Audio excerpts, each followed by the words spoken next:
2교시 시작하겠습니다. 지금 모의고사 점수 본다고 들어오지도 않고 계시네.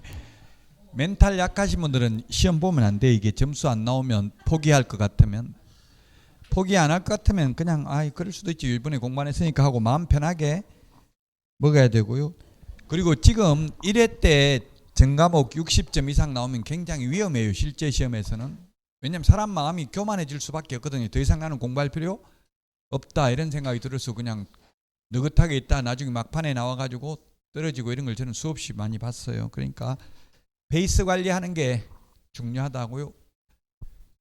서울대학교 그 김난도 교수가 더딘 것을 염려 말고 멈출 것을 염려하라고 했어요.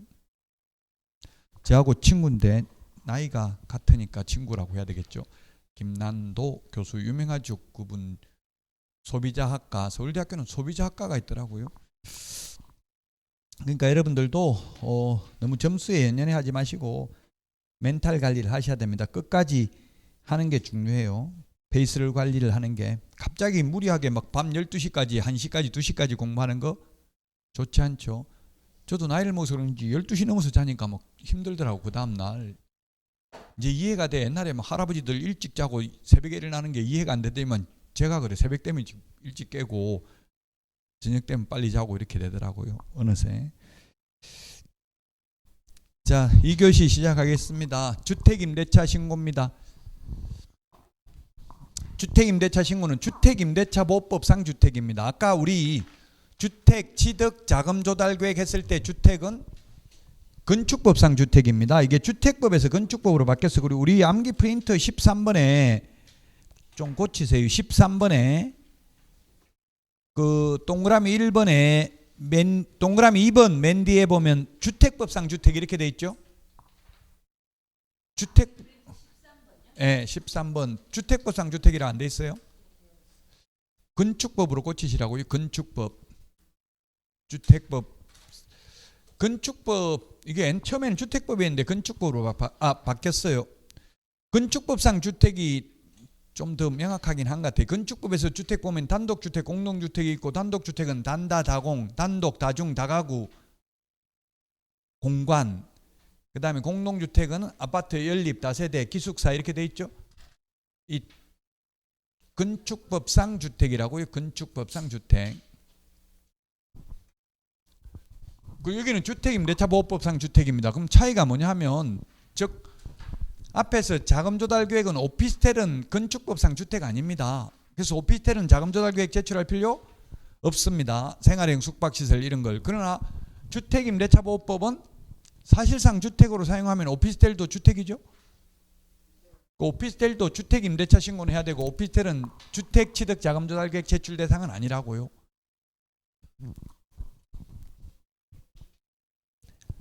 신고 대상 지역은 수도권, 광역시 외의 군 지역을 제외한 전국입니다. 그러면 수도권, 광역시 아닌 군 지역은 신고하지 않는다는 이야기입니다. 양평군이죠. 양평이.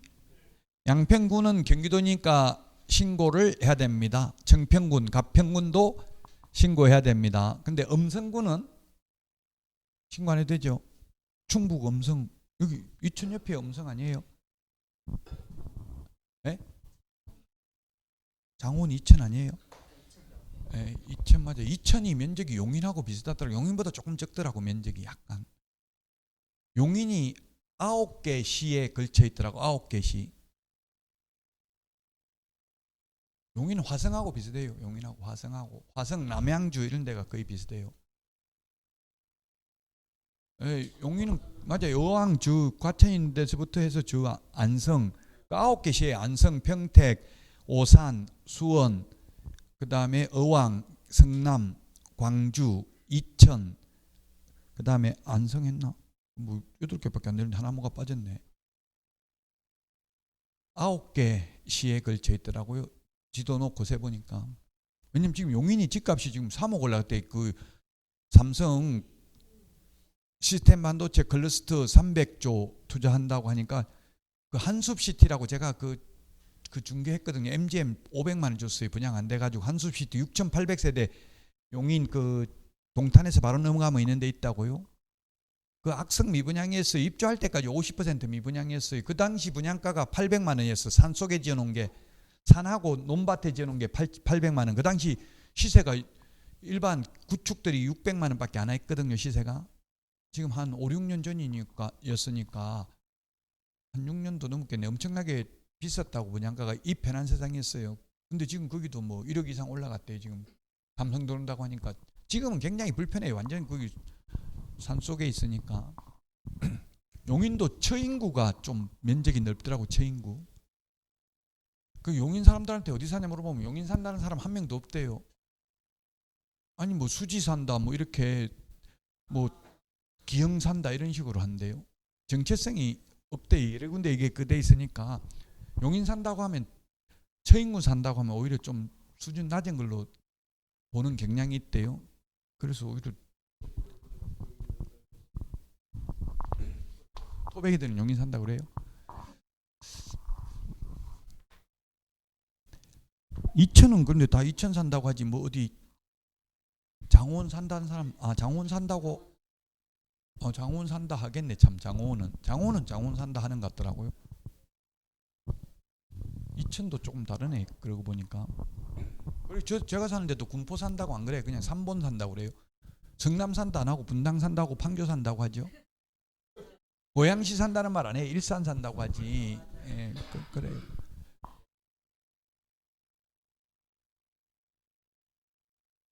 판교 다 성남이에요. 성남시. 근데 성남 어쨌든 그래요. 성남도 수정구 이런 데가 좀 옛날 성남이죠. 옛날에 그 철거민들 산 삐딱에다가 많이 했었잖아요. 지금 오늘도 뉴스에 보니까 부산 일대는 6.25 피난민들 하는 그 삼복도로가 있어요. 삼복도로 위에 있는 집은 전부 주차장이에요. 옥상이. 그래서 또 굴러 떨어지더라고. 10m 밑으로. 삼복도로. 제가 어릴 때 부산에서 살았거든요. 그래서 엄청나게 처음 배 타고 처음 들어오니까 막 외국 사람들이 깜짝 놀랐는데 너무 고층 빌딩 있다고. 나중에 보면 전부 산 꼭대기에 있는 판잣집이에요. 전부. 지금은 감성마을 해가지고 관광지로 굉장히 유명해요. 거기 살았는데 화장실도 없어. 공동 화장실이에요. 굉장히 힘들더라고요. 저는 이해가 안 되더라고요. 어릴 때 왜 이게 도로를 안 만들었을까. 도로 만들 수가 없는 게, 도로가 지금 사람 다닐 수 있는 1m도 안 돼. 도로 만들려면 도로는, 건축법상 도로는 4m 이상 돼야 되죠. 4m 이상 만들어버리면 뭐 집 다 뜯어내야 되는데 그 불가능해요. 그래서 자기 땅도 아니고 그냥 남의 땅에다, 국가 땅에다가 판자촌 지어가지고 6.25 때 피난민들 살던 데거든요. 그 제가 다녔던 원도심, 그 부산고등학교가 지금 초량에 있는데, 그 초량 중구, 동구, 서구 이런 데가 원도심, 원래부터 그 오래된 부산인데 그런 데가 다 삼복도로예요. 자, 어쨌든 그 수도권, 광역시 외의 군지역은 제외한다. 수도권이란 서울특별시, 경기도, 인천광역시를 수도권이라고 합니다. 수도권 정비계획법에 의하면. 그 지금 우리 흔히 뉴스에 지방 하는 걸 비수도권이라고 하는 게 맞아요. 그 우리 법률적 용어로 본다면 지방이라는 말은 없어요. 지방은 경기지방, 서울지방, 특정 지역을 말하는 거잖아요. 수도권, 광역시 외의 군지역을 제외한다. 그리고 보전금, 작년에 시험에 나왔는데 6, 30, 30일 요 숫자 가로 3개 해놓고 다음 가로 안에 들어가야 될 숫자 바르게 연결된 것은 이렇게 나왔어요. 6천만 원 초과입니다. 이거는 이상이 아니고 초과. 그 다음에 월차임 30만 원 초과 또는입니다. 또는 둘 중에 하나에 해당되면. 그럼 왜 보전금이 6천만 원으로 만들었냐 하면, 입법 취지는 6천만 원 이하면 최우선 면제가 된다고. 기타 지역이라 하더라도 지금은 7,500만 원이죠. 기타 지역. 옛날에는 6천만 원. 그 당시 이 법을 만들 때만 해도 6천만 원이었기 때문에 6천만 원 이하는 최우선 면제되니까 보호받을 수 있으니까. 왜 이렇게 했냐면 자꾸 건물주들이 세금 뜯어가려고 또 이런 짓거리 한다 이러니까 정부에서는 세금 뜯어가려고 그런 게 아니고 세입자 보호하려고. 그 세입자 보호한다는 했으니까 세입자 6천만 원 이하는 최우선 면제되니까 6천만 원 초과되는 것만 주택임대차 신고하라고 했고, 주택임대차 신고하면 확정일자 받은 것으로 봅니다. 전입신고하면 주택임대차 신고한 것으로 봅니다.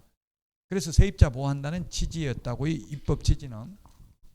근데 이게 소위 임대차 3법이라고 해서 도입된 거잖아요. 임대차 3법이 뭐냐면 주택임대차 신고 계약갱신요구권, 전월세 상한제 요 세 개가 소위 임대차 3법이라고 뉴스에 계속 나왔던 내용입니다. 2021년 6월 1일부터 시행을 합니다. 시행을 하는데 이때까지는 과태료를 2년간 유예했어요. 그래서 올해 2023년 5월 말까지 신고해야 됩니다. 안 하면 올해 6월 1일부터는 이제 과태료 부과합니다. 100만 원 이하의 과태료. 1년 전에 계약한 것도 신고해야 돼요. 이제 와서라도. 지금 계약한 것만 신고하는 게 아니라 이 이후에 계약한 거 신고 다 해야 된다고요? 안 한 거 있으면. 에? 아까 전입신고하면 한 걸로 보니까 그냥 동사무소에 가서 하면 돼요. 시군구에 가도 되고. 왜? 한 명만 해도 올라가요, 둘 다. 원래는 또 공동으로 하도록 돼 있는 게 원칙인데 한 명이 전입신고하면 그냥 자동으로 올라가요. 그냥.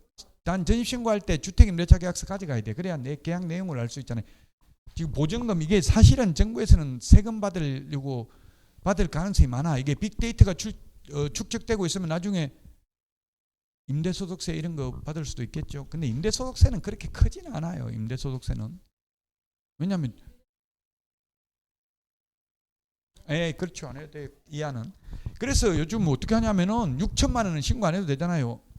그 월세 30만 원 신고 안 해도 되죠. 그래서 월세 30만 원에 관리비 40만 원 신고 안 해도 돼요. 편법으로 그렇게 많이 이루어지고 있다고 현실적으로 신고하라고 하니까 관리비로 받으니까. 그래서 지금 뭐 관리비 이제 아파트 같은 거는 그렇게 할 수가 없죠. 아파트는 관리비가 딱 정해져 있으니까 원룸 같은 거 이제 이런 게 그래 된다고요. 그런 거 뭐 딸로 관리하는 사람도 없고 하니까 현실적으로 그렇게 많이 하고 있더라고 지금. 30만 원 받는 경우가 많아요. 관리비를 뭐 20만 원 받고 30만 원 받고 이런 식으로. 계약 체결일로부터 30일입니다. 부동산 거래 신고, 해제 신고, 주택임대차 신고 모두 계약일로부터 30일입니다. 신고해야 되는 사항 아직 시험에 출제되지는 않았습니다. 거의 상식선에서 생각하면 돼요. 이거는 아직 시험에 나오진 않았는데. 인적사항, 성명, 주민등록번호, 주소, 연락처, 그 다음에 주택 현황, 방의 수, 방의 몇 칸인지, 방 수도. 방이 많으면 대출 많이 돼요? 안 돼요? 안 되죠. 그 지금 제가 아는 건물주분 보니까 20억짜리 2개 가지고 있는데 40억인데 대출이 지금 이자가 7.9% 낸데 옛날에 뭐 한 2% 내던 게 그래서 엄청나게 이자가 많이 올랐대요. 뭐 특례 보금자리론 이런 거 안 된다고. 다가구 주택은 아파트 이런 거는 되는데 방이 여러 개니까 월세 많이 나오니까 월세 올해 1억 8천 연세 1억 8천 받았더라고. 지금 저 단국대학교 앞에 천안에 사는데 그 천안 그 단국대학교 앞에 상명대 뭐 대학이 4개인가 있더라고. 엄청나게 많아요 대학이 거기. 근데 대학 앞에는 연세를 받아. 연세 1년 걸 한 번에 다 받는다고. 600만 원. 방이 40개니까 46, 24, 2,400만 원인데 전세 있는 것도 있고 그러니까 1억 8천이에요. 1년에 받는 게. 그 대출이 10억 있는데 1억 8천 갚아버렸다더라고. 받은 거, 월세 받은 거 다. 원래는 안 갚아야 되는데 팔아먹으려면 대출이 있어야 팔리는 거예요. 대출 없으면은 살 사람이 못 사잖아요. 돈을 40억 가지고 있는 사람이 없잖아요. 2개 건물 2개인데 20억 현금 가지고 있는 사람 없거든요. 그 대출을 옛날엔 대출 받기가 쉬웠는데 지금은 대출 받기가 굉장히 어렵다더라고요.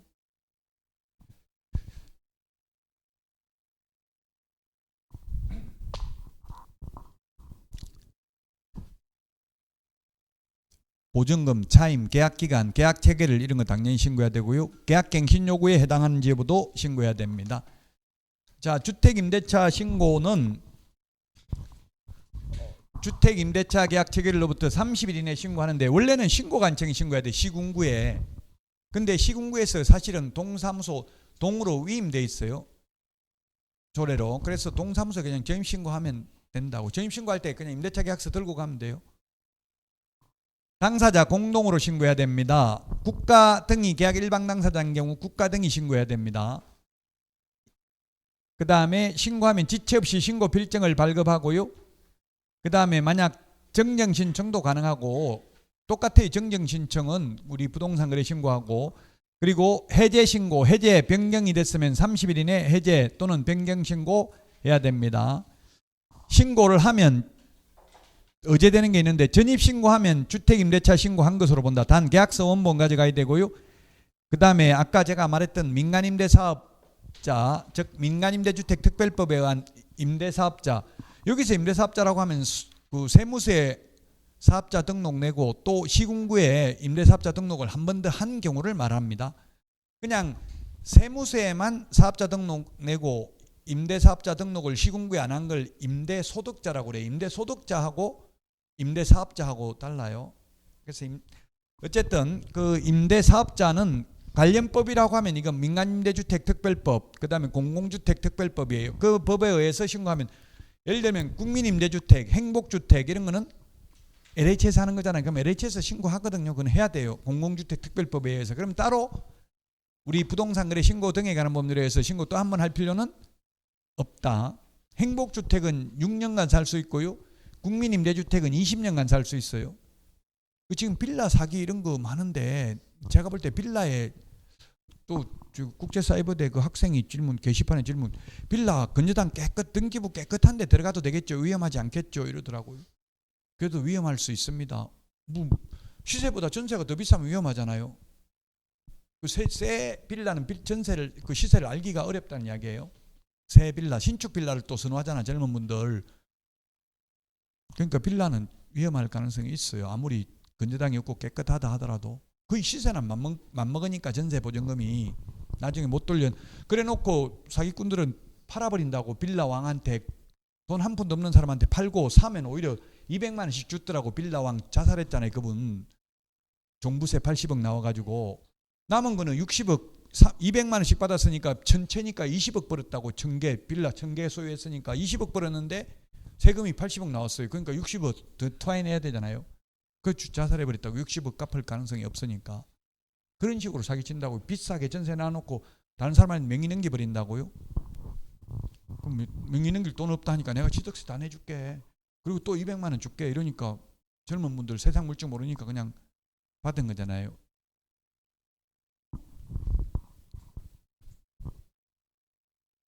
그래서 가급적이면 빌라에 가지 말고 이거 임대, 지금 알아보면 지금 우리나라에 들어갈 수 있는 게 많아요. 공공에서 하는 게, 우리나라가 지금 공공에서 하는 게 한 7% 정도 돼요. 임대주택이. 국민임대주택, 영구임대주택, 그 다음에 10년 임대 후 분양, 5년 임대 후 분양. 5년 임대 후, 10년 임대 후 분양 안 받아도 되거든요. 그냥 살고 나와도 돼. 분양 받아도 되고.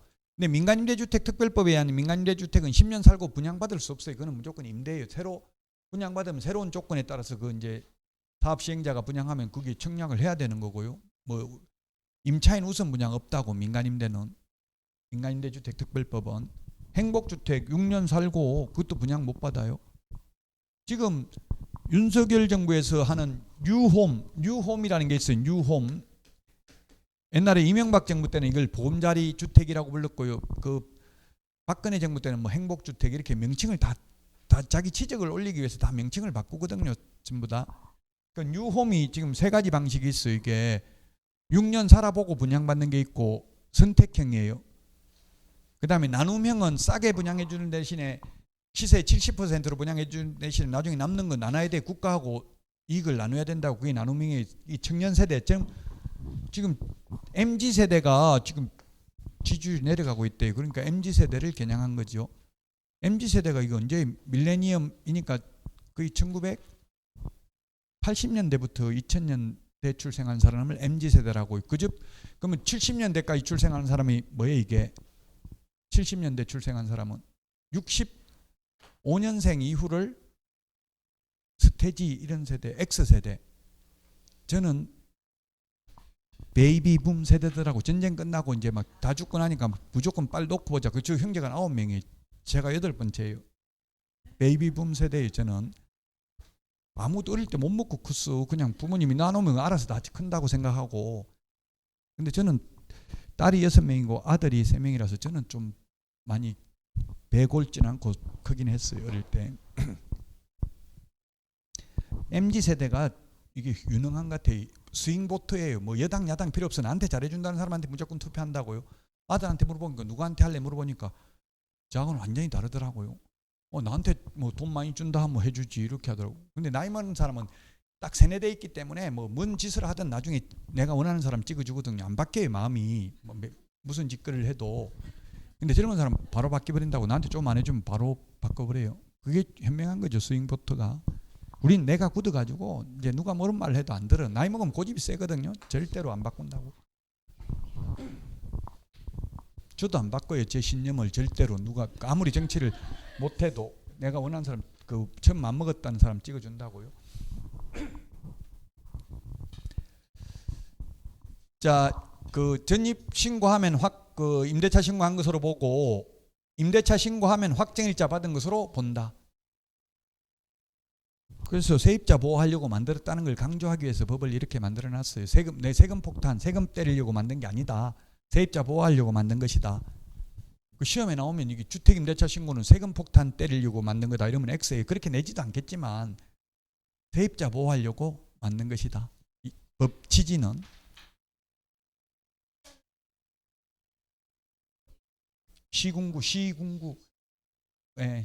시군구인데 시장군 신고관청이에요. 신고관청 2천은 2천시겠죠. 신고관청인데 현실적으로는 인터넷으로 해요. 부동산 거래 관리 시스템이라고 있어요. 사이트가 국토부 MR 그 사이트 뭐 주소까지 제가 다 외우지는 못하겠는데 그냥 한글로 부동산 거래 관리 시스템 치면은 신고 사이트가 나와요. 거기다 해요. 현실적으로 개업공개사는 100% 인터넷으로 하고요. 이제 직거래인 경우는 법무사가 대행해줘. 어차피 법무사가 등기소 가려면 등기소 옆에 시군구 있거든요. 그 대신에 10만 원씩 받고 해줘요. 법무사들은 공짜로 해주는 게 아니고 대행을 돈 받고.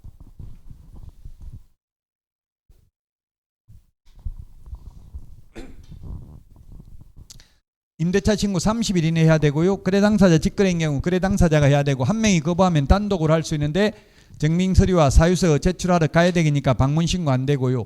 일방 당사자가 국가 등이면 국가 등이 신고해야 되고요. 중개거래인 경우는 개공이 신고 하에 한다가 아니라 할 수 있다. 개공은 해제 신고, 주택임대차 신고할 의무는 없습니다. 부동산 거래 신고는 해야 되죠. 개공이. 근데 주택임대차 신고와 해제 신고는 개공이 할 의무 없다. 단 할 수는 있다. 둘 다. 변경 해제 신고도 30일 이내입니다. 신고는 원래 신고관청 신고관청이 해야 되는데 신고관청이 시군구에서 읍면 동장에게 권한을 위임해놨다고요. 그래서 현실적으로 그냥 동사무소에 전입신고하면서 임대차 계약서 들고 가면 그게 주택임대차 신고하는 거예요.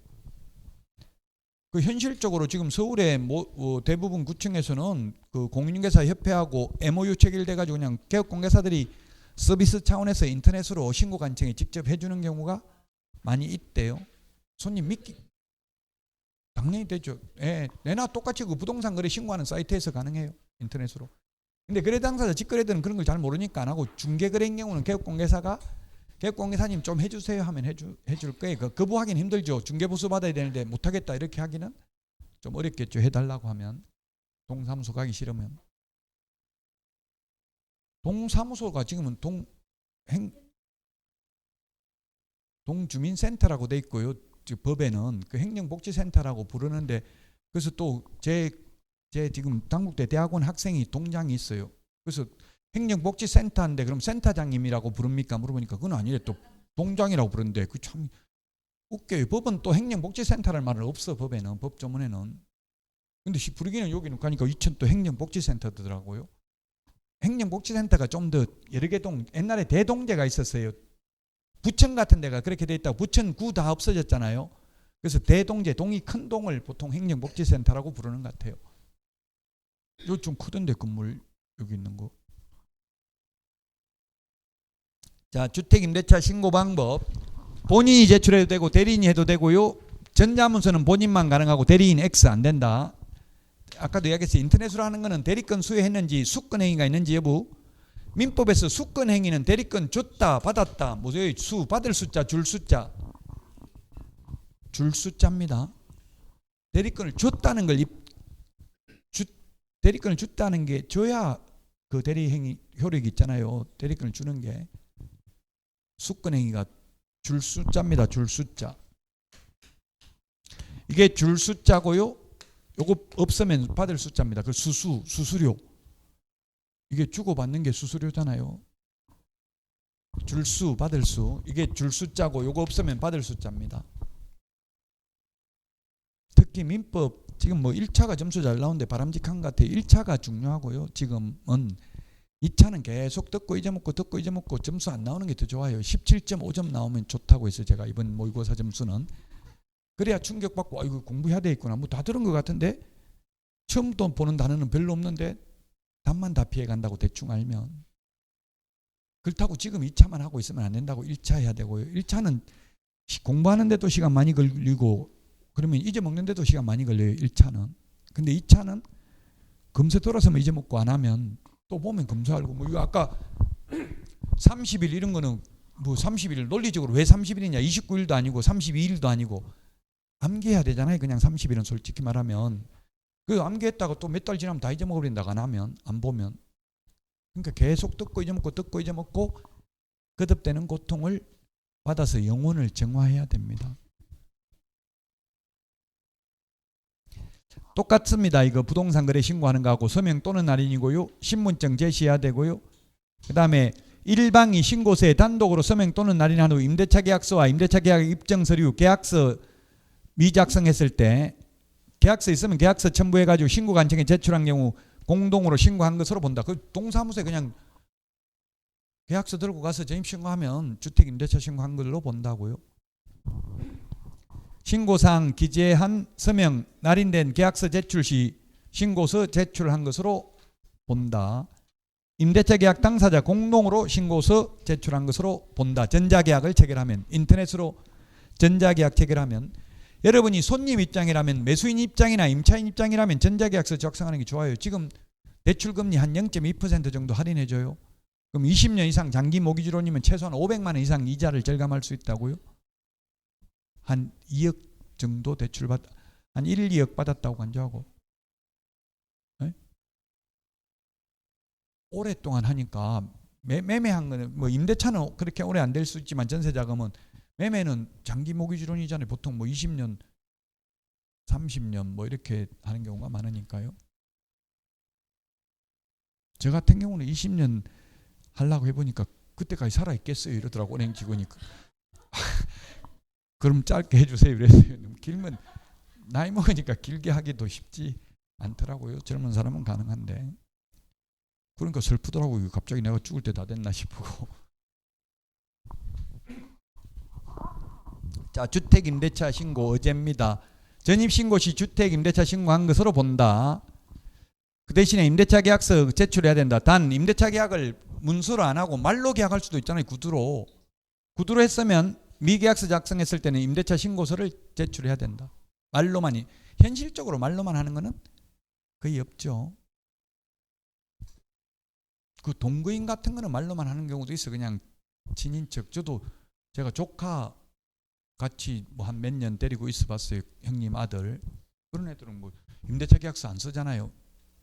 그냥 공짜로 무상으로 있고 이러니까 무상으로 있으면 임대차도 아니네. 사용대차네. 근데 뭐 임대차 계약서를 형식상 적을 수도 있어요. 어디다 뭐 임차인으로 있어야 좋은 경우가 있는 경우는.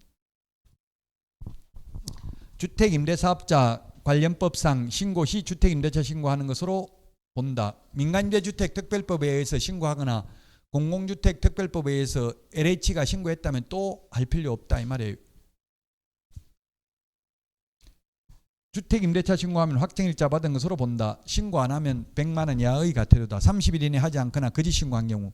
아직까지는 과태료 부과한 사례가 없다. 올해 5월 말까지 해야 된다. 2년간 유예했다. 문재인 정부가 1년 유예했고 윤석열 정부 들어서 또 1년 유예했어요. 그래서 합계 2년 유예됐어요.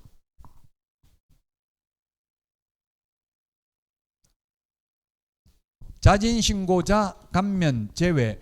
이번에 그 거짓 신고한 거 적발한 게 보니까 그 자진신고한 것도 몇 건 있다고 나오더라고요. 경기도에서 적발하는 게.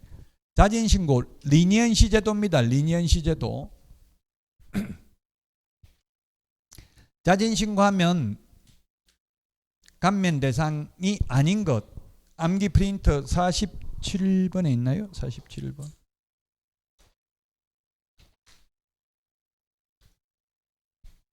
(47번에) 있습니다.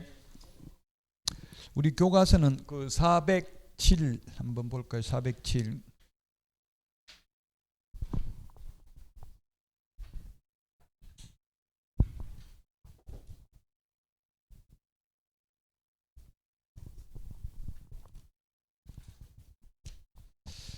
407페이지 자진신고제도 양가로 3번에 있습니다. 자진신고제도. 스스로 이 자진신고라는 게 리니언시 제도 고해성사 천주교에서 유래했답니다. 왜 이런 제도가 도입됐냐면 공인중개사법에는 자진신고 제도가 없거든요. 근데 이렇게 도입된 부동산 거래 신고 등에 관한 법률만 있고 공인중개사법 위반은 자진신고 없습니다. 스스로 위반했다고 고백을 하면 먼저 한 사람 한 명만, 두 명이 다운계약서 적어놓고 한 명이 먼저 자진신고하면 그 먼저 한 사람만 과태료 부과를 안 합니다. 그렇게 하는 이유는 상호 불신을 조장해서 탈법 행위를 방지하고자 하는데 그 취지가 있다. 제가 먼저 하는 거 아니야? 내가 차라리 먼저 하고 나만 면제받을까? 이런 불안 심리를 조성해서 아이고 그럴 바에 차라리 괜히 마음 편하게 살자, 그냥 다운계약서 적지 말고, 이렇게 나올 수도 있잖아요. 그래서 자진신고 제도가 도입됐고요. 거기 407페이지 넓혀보기에 보면은 동그라미 1번에 보면 국토부 장관 또는 신고관청, 즉 조사기관의 조사가 시작되기 전에, 전자 동그라미, 조사 시작되기 전에 자진신고하면 면제 줍니다. 아예 안 받습니다. 그 1, 2, 3, 4, 5, 6, 7 요게 자진신고하면 면제 감경 되는 겁니다. 5, 6, 7. 근데 시험에는 안 되는 게 시험에 잘 나와요. 그래서 안 되는 거는 여기 칠판에 6개 적어놓고 되는 거는 우리 책에 7개 적어놨죠. 7개 자진신고하면 면제 감경 대상 되는 거 7개 빼고 이 6개는 자진신고해도 면제 감경 대상 아니다. 오히려 아닌 게 시험에 나올 거예요. 아닌 게. 자, 그 다음에 맨 밑에 그 407페이지 맨 밑에 신고관청이 단독 거래 당사자 일방이 여러 명인 경우 그 일부 또는 그 전부가 공동으로 신고한 경우를 포함한다. 로 최초로 신고한 자일 것. 아까도 이야기했지만 매도인 매수인이 합의가 됐으니까 다운계약서 적었을 거 아니에요. 근데 그 중에서 매수인이 신고했어요. 매도인이 안 판다고 해서 나 어쩔 수 없이 다운계약서 적었다. 이렇게 자진신고하면 매수인은 과태료 부과 안 하고 매도인에게는 부과한다는 이야기입니다. 최초로 한 사람 한 명만 해주는 거예요. 다 면제해 주는 게 아니고.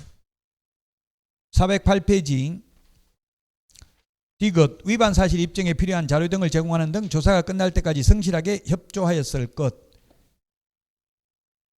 입증 서류 보니까 이게 동영상, 오늘 그 미국의 뭐 유명한 법조 가문 살인 자기 부인 아들 죽인 그 검사장이 있던데 그 적발되는 게 휴대폰 포렌식 해가지고 영상이 나왔더라고. 그러니까 알리바이가 깨져가지고 종신형을 받던데요. 입증 자료는 가장 좋은 거는 뭐냐면 녹화, 녹음. 녹화는 좀 하기가 쉽지 않겠죠. 녹음, 휴대폰 가지고 녹음을 하면 되겠죠.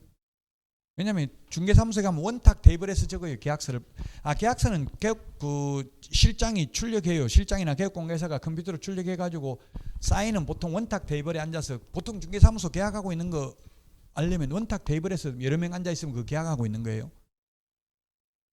이제 거기서 사인하면서 녹음을 해놓으면 되겠죠. 매도인이나 매수인이나 또는 뭐 실장이면 실장도 녹음해 놓는 게 좋아. 실장도 사장 위법 행위 하는 걸 녹음해 놓는 게 좋다고요. 왜냐하면 제가 실장으로 근무해 보니까 월급을 잘 안 줘. 나중에 그만두면. 왜냐하면 이게 몇 대 몇수를 준다 했는데 나중에 반반 나눠 먹는다 했는데 지금 당장 중개보수가 들어온 게 아니라 한 달 후에 들어오잖아요. 한 달 후에 돈 받아러 오기도 또 달라 하기도 그렇거든요. 그냥 돈 달라 하지 말고 한 달 지났는데 돈 안 주면 영상 메시지 그 녹음해 놓은 거 파일이나 이런 거 하나 보내고 이거 있는데 사장님 이거 지워야 됩니까? 어떻게 할까요? 이렇게 보내면 된다고. 월급은 아직 안 주셨죠? 이런 식으로 한마디 더 해도 되겠죠. 그 협박한 것도 아니잖아요. 그냥 어떻게 할까요? 만 물어봤는데.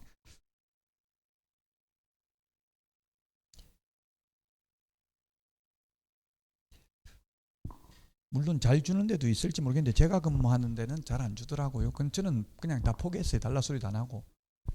달라 해봐야 괜히 그 싸움하고 제가 그럴 수가 없잖아요. 저는 왜냐하면 학원 강사하면서 그 실습하기 위해서 한 이틀 이렇게 근무를 했었거든요. 학원 강의를 빼고 어떻게 돌아가는지 현장을 알고 싶어서.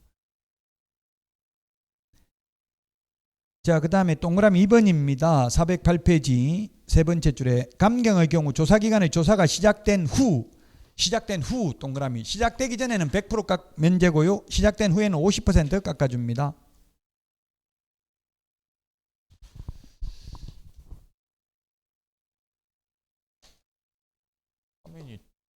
저 혼자서 넘어갔네.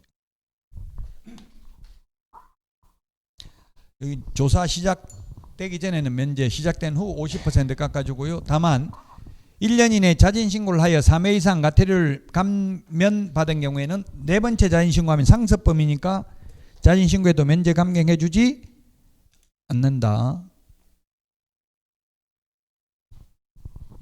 그 자진신고에도 면제 감경 대상이 아닌 거, 거래하지도 않았는데 거짓으로 부동산 거래 신고한 경우, 해제되지도 않았는데 거짓으로 해제 신고한 경우, 거래 대금 지급 증명자료 미제출, 여기 세 개가 1번부터 3번이 3천만 원 이하의 과태료입니다. 그 다음에 4, 5, 6이 500만 원 이하의 과태료인데요. 3천만 원 이하의 과태료 3개, 500만 원, 3천만 원 이하의 과태료는 요 3개밖에 없습니다. 전부 답니다. 3천만 원 이하의 과태료, 자진신고에도 면제 감경 안 해주는 거. 500만 원 이하의 과태료 중에 거래 대금 지급 증명자료 외의 자료를 제출하지 않는 경우, 그 다음에 30일 이내 부동산 거래 신고하지 않는 경우, 30일 이내 해제 신고하지 않는 경우, 요거는 자진신고에도 면제 감경 안 해준다. 407페이지 기본서 거기 자진신고하면 면제 감경 해주는 게 1번부터 7번까지 있다고요. 외래 안 해주는 걸 기억하는 게 더 편할 수 있어요. 아까 제가 다운계약서 하면 저거 쓰면 자진신고하면 면제 해준다 했잖아요. 여긴 다운계약서는 없잖아요. 거짓 신고는 없잖아요. 거짓 신고는 거래하지도 않았는데 거짓 신고는 면제 안 해주지만 거래했는데 거짓 신고한 거는 면제 해준다고요. 감경도 해준다고요. 둘 중에 먼저 한 사람 한 명만.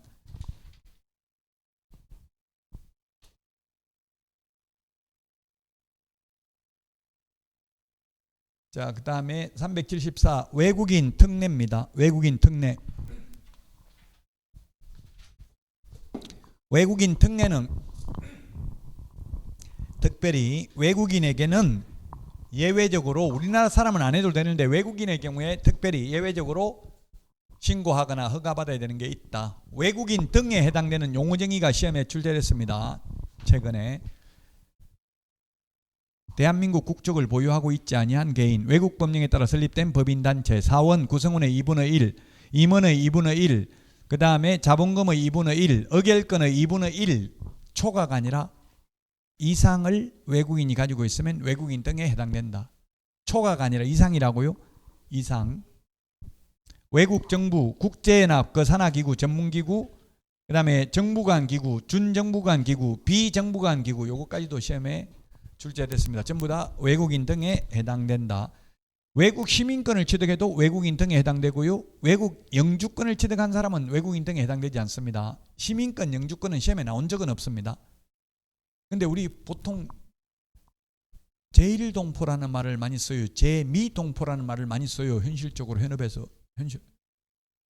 제1동포, 제2동포 뭔 말 많이 쓰냐고요? 제1동포라는 말을 더 많이 쓰죠. 제2동포 이런 말은 거의 안 쓰잖아요. 미국 시민권 취득하면 외국인입니다. 우리 외국인 등의 특례에 의해서. 미국이나 캐나다 이런 데는 시민권이 있어요. 일본은 시민권이 없다고요. 제일 거주자들, 우리나라 사람들 가 있는 사람들은 전부 다 그 일본에서 보면 외국인이 투표권도 없어요. 그 추성훈은 외국인이 아니에요. 일본 사람이잖아요. 그건 기화했잖아요. 기화하지 않는 한은 영주권밖에 없다고, 시민권이 없다고요. 그러니까 불편하니까 기화하는 거예요. 일본의 경우.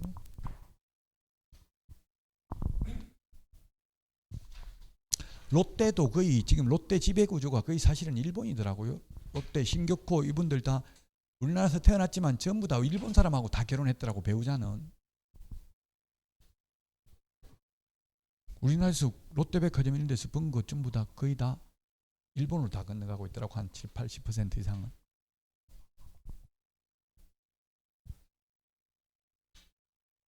일본 사람들처럼 여러분들이 중개업을 해야 잘하기는 해요.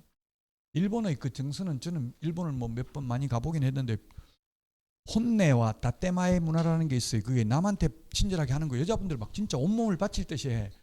길 같은 거 물어보면 막 따라하면서 가르쳐주고 뭔 말인지 몰라도 막 하여튼 엄청나게 친절해요. 와, 진짜 같이 살았으면 좋겠다 이런 생각이 들더라고. 너무 친절하니까.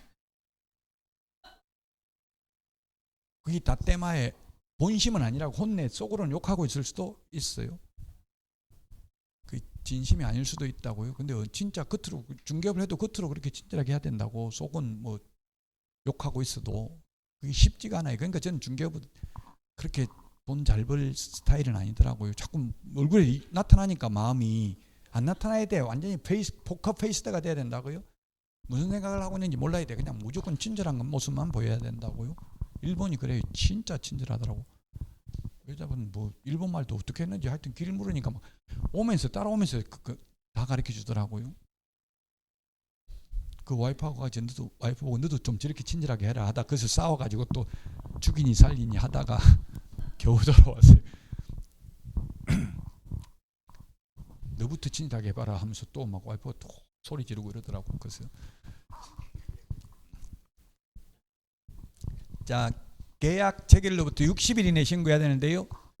교환 계약이나 승여 계약은 60일 이내인데 매매는 X라고 적어놨어. 매매는 특례가 적용되지 않아요. 특례라는 게 특별히 예외가 특례죠. 매매는 예외 없어요. 외국인이나 우리나라 사람이 똑같아요. 30일 이내 해야 된다고 매매는. 근데 교환 계약이나 승여 계약은 우리나라 사람은 신고 안 하는데 외국인은 60일 이내 해야 된다고. 계약일로부터. 안 하면 300만 원 이하가 되고요. 계약 이외의 원인 신축, 정축, 개축, 재축, 경매, 상속 계약 이외의 원인 6개월 이내 취득한 날로부터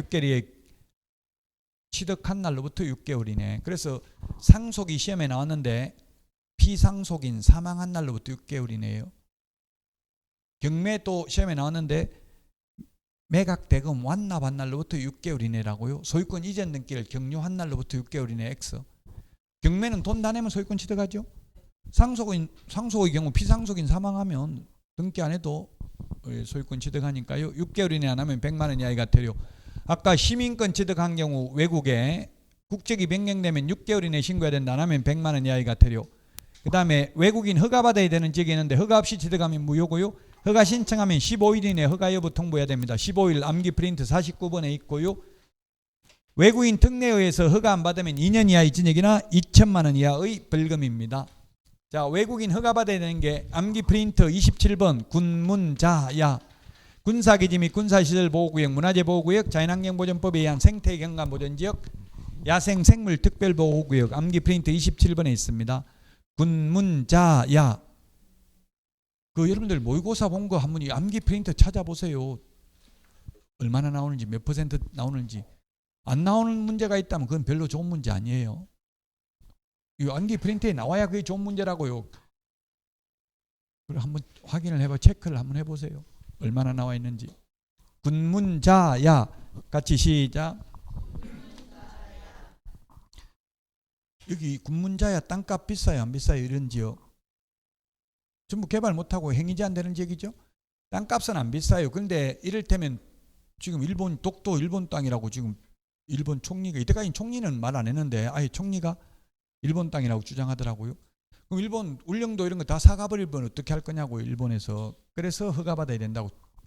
개발은 안 되는 지역이지만 물론 독도는 국가 소유니까 거래 자체는 불가능하고요. 울릉도는 개인 땅이니까 거래 가능하겠죠. 그런데 거의 우리나라도 청계산에 올라가 보면 군부대 있잖아요. 청계산 서울에 거의 산마다 다 제가 사는 삼본도 그 산 위에 수리산 위에 올라가면 군부 공군 사이트 있어요. 전부 미군이 다 통제해요. 우리나라 공군 사이트를 대부분. 우리는 미국에서 우리 그냥 정권 무너뜨리려면 쉽게 가능해요. 모든 정보를 미국에서 다 가지고 있다고. 공군 사이트 거의 군부대 다 있다고. 산 꼭대기에 보면 여기 아마 이천도 있을 거예요. 산 꼭대기 올라가면. 그러니까 그런 데는 군사기지면 군사시설 보호구역이니까 이런 데는 허가 받아야 된다.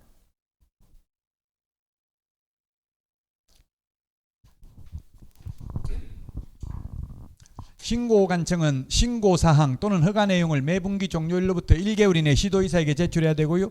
세종특별자치시장은 국토부 장관에게 직접 제출해야 되고 제출받은 시도의사는 제출받은 날로부터 1개월 이내 국토교통부 장관에게 제출해야 된다. 우리 암기 프린트 1개월 정리되어 있고요. 물론.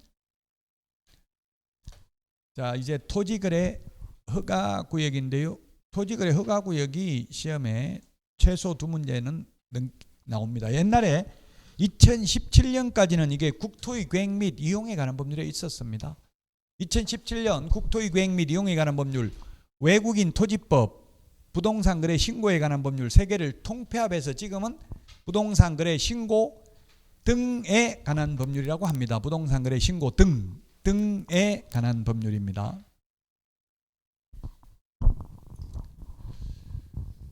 국토부 장관 또는 시도지사는 투기가 생기거나 성행할 우려가 있는 지역에 대해서 5년 범위 내에서 제정할 수 있다. 5년 범위 내에서. 다만 국가가 개발 사업을 시행하는 경우에는 동일 시도인 경우도 국토부 장관이 직접 지정할 수 있다. 여기에 해당되는 건 오직 세종특별자치시 딱 하나만 있대. 세종특별자치시는 원래 충청남도였잖아요. 근데 국토부 장관이 지정했대. 국가가 개발 사업을 해가지고 행정수도 옮기려고 했으니까. 이거 빼고 나머지는 전부 다 시도지사가 지정을 했대요.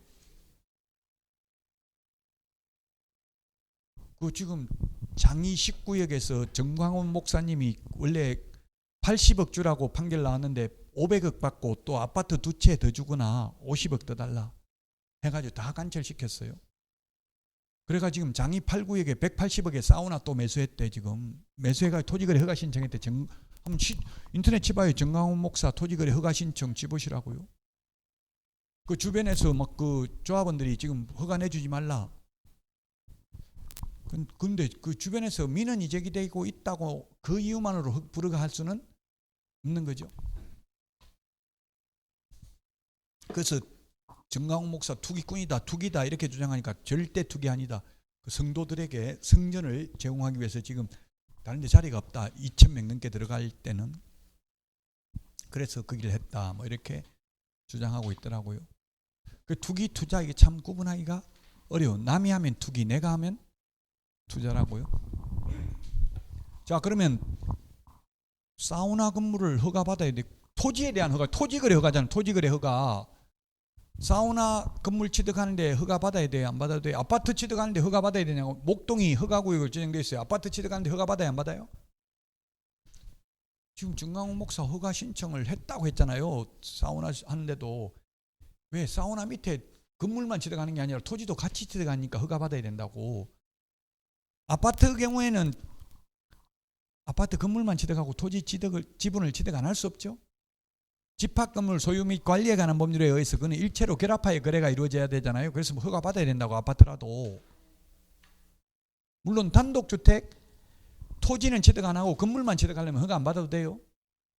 근데 판례는 처음에 토지와 건물 둘 다 허가 신청을 했는데 불허가 처분을 받자. 그러면 나 건물만 취득할게 하고 다시 허가 신청하는 건 안 된다. 이게 판례, 대부분 판례예요. 처음부터 건물만 취득하려면 안 해도 된다고요. 단독주택. 그 민법 시험에 토지거래 허가 유동적 무효에 사법고시 보면 유동적 무효에서 이 토지거래 허가제가 한 문제 시험에 출제됐어요. 옛날 사법고시, 지금은 사법고시 없어졌고요. 지금도 아마 민법에서 유동적 무효에 이게 토지거래 허가 나올 수 있어요. 허가 받으면 확정적 유효, 못 받으면 유동적 무효고요. 허가 받을 것을 정지 조건부로 계약을 체결했다면 처벌할 수는 없다. 지금 정광훈 목사님도 계약했겠어요? 안 했겠어요? 매매 계약을? 했으니까 허가 신청이 들어간다고. 근데 이론적으로는 허가 신청을 계약 체결하기 전에 허가 신청해야 돼요. 이론적으로는. 근데 현실적으로 거래 당사자 인적사항이 다 들어가야 되는데 계약 체결하지 않은 상태에서 인적사항 알아요? 몰라요? 그러니까 현실적으로 계약 체결하기 전에 허가 신청할 수 없어요. 그래서 판례는 허가 받을 것을 정지 조건부로 계약 체결했다면 사전에 허가 신청을 안 했다고 하더라도 처벌할 수는 없다는 게 판례예요. 실무적으로 볼 때 미리 할 수가 없잖아요. 계약 내용을 계약 당사자가 안 정해졌는데 어떻게 허가 신청을 하냐고요. 이게 참 법이라는 게 안 맞는 게 많아요. 현실적으로. 근데 시험에 나오면 허가는 미리 받아야 돼요. 사후에 받는 게 아니라 미리 허가 받아야 된다고요. 계약하기 전에.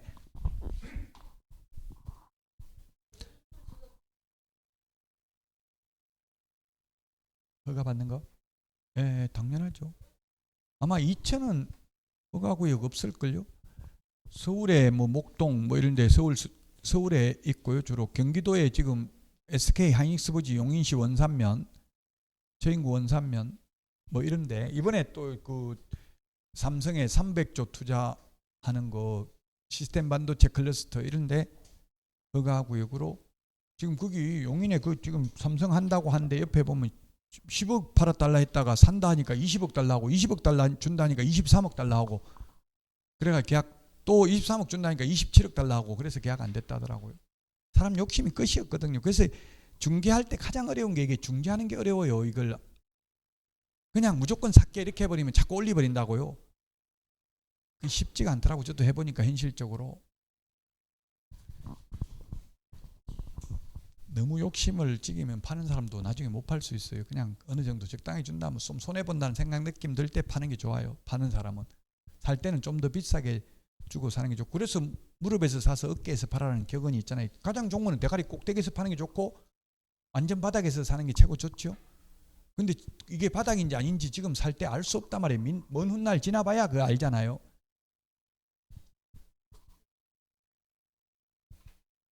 자, 허가구역 지정 절차. 이번 여러분들 모의고사에 당연히 토지거래 허가제 다 나와 있었어요. 허가구역을 지정을 하려면 조사를 합니다. 허가구역으로 지정하기 전에 조사를 해가지고 허가구역으로 지정하는데, 지정하기 전에 도시계획위원회 심의를 거쳐야 됩니다. 국토부 장관이 지정하면 중앙도시계획위원회, 시도의사가 지정하면 시도 도시계획위원회 심의를 거칩니다. 단 처음 지정하는 게 어디 까다롭겠어요. 재지정 5년간 지정할 수 있는데 5년 지정했다 판교 같은 데가 3년 지정됐다가 다시 연장됐거든요. 3년씩. 옛날에 판교 신도시 생기기 전에. 그러면 처음 지정하는 게 더 까다롭겠어요? 재지정 절차가 까다롭겠어요?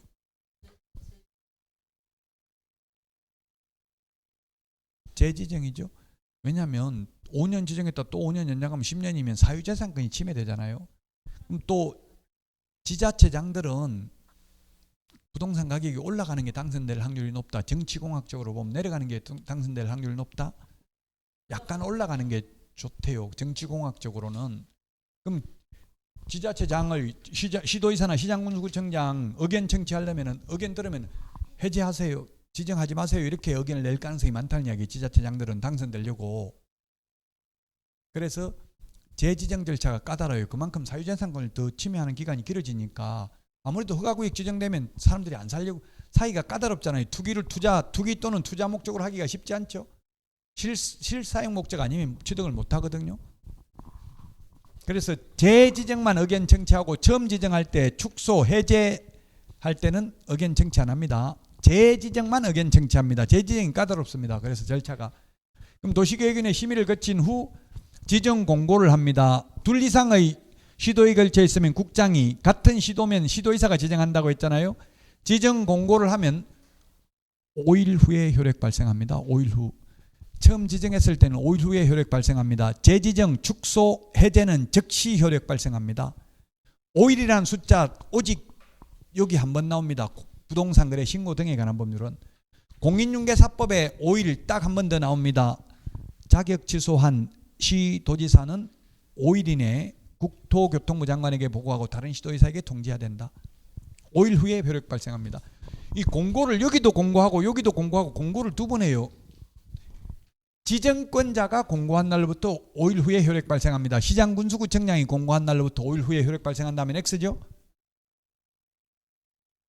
그 모의고사 토요일 날 본 걸 다시 한번 찾아가지고 이 파트를, 오늘 배운 파트를 한번 우리 그 강의 노트가 찾아가지고 한번 공부를 해보세요. 피드백이 중요해요. 다시 한번 확인해 보는 게. 테스트 해보니까 7번 틀리, 똑같은 문제 내도 7번, 8번 내니까 7번 틀리고 8번째 맞추더라고. 똑같은 문제 계속 내도. 또 다음에 문제 그대로 내면 맞을 것 같지만 못 맞춰요. 시험 문제 유출됐는데 답 다 가르쳐 주는데 답 보고 했는데 떨어졌어요. 옛날에 시험지 팔아먹은 적이 있었거든요. 200개 답 다 가르쳐 준들 뭐 내용을 아무것도 모르는데 그걸 어떻게 답을 다 200개를 암기하겠냐고요. 그거 떨어졌어요. 답 다 가르쳐 줬는데도. 그래가지고 그 뭐 몇천만 원 주고 사가지고 떨어져가지고 팔아먹었다고 폭로해가지고 다 구속됐어요. 본인이 떨어지니까.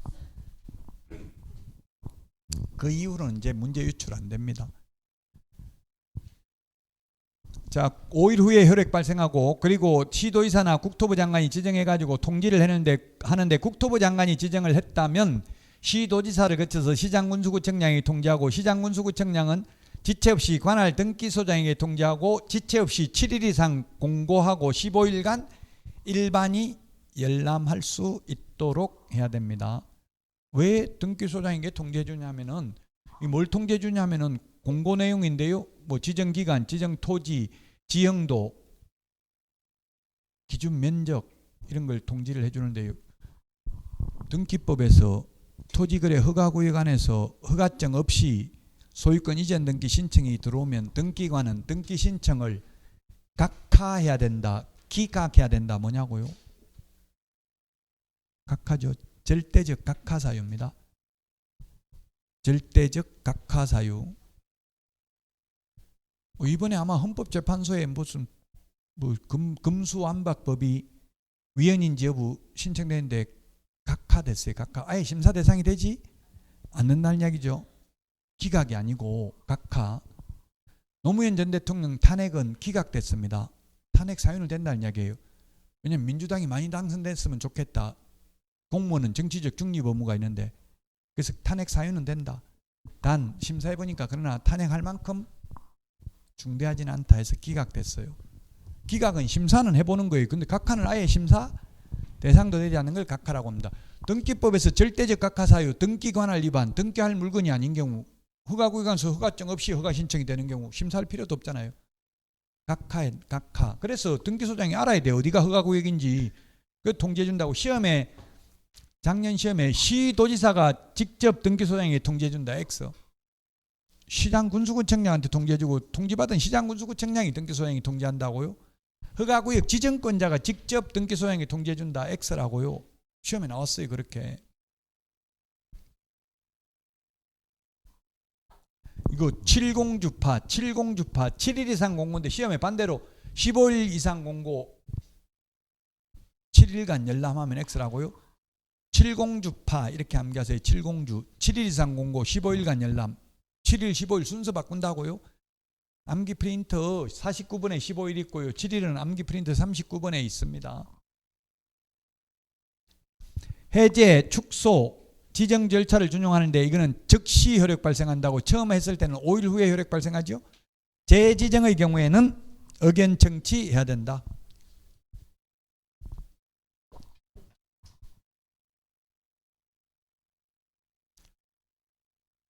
여기까지 하고 허가 대상 계약부터는 쉬었다가 하도록 하겠습니다. 문제 다 풀어보시기 바랍니다.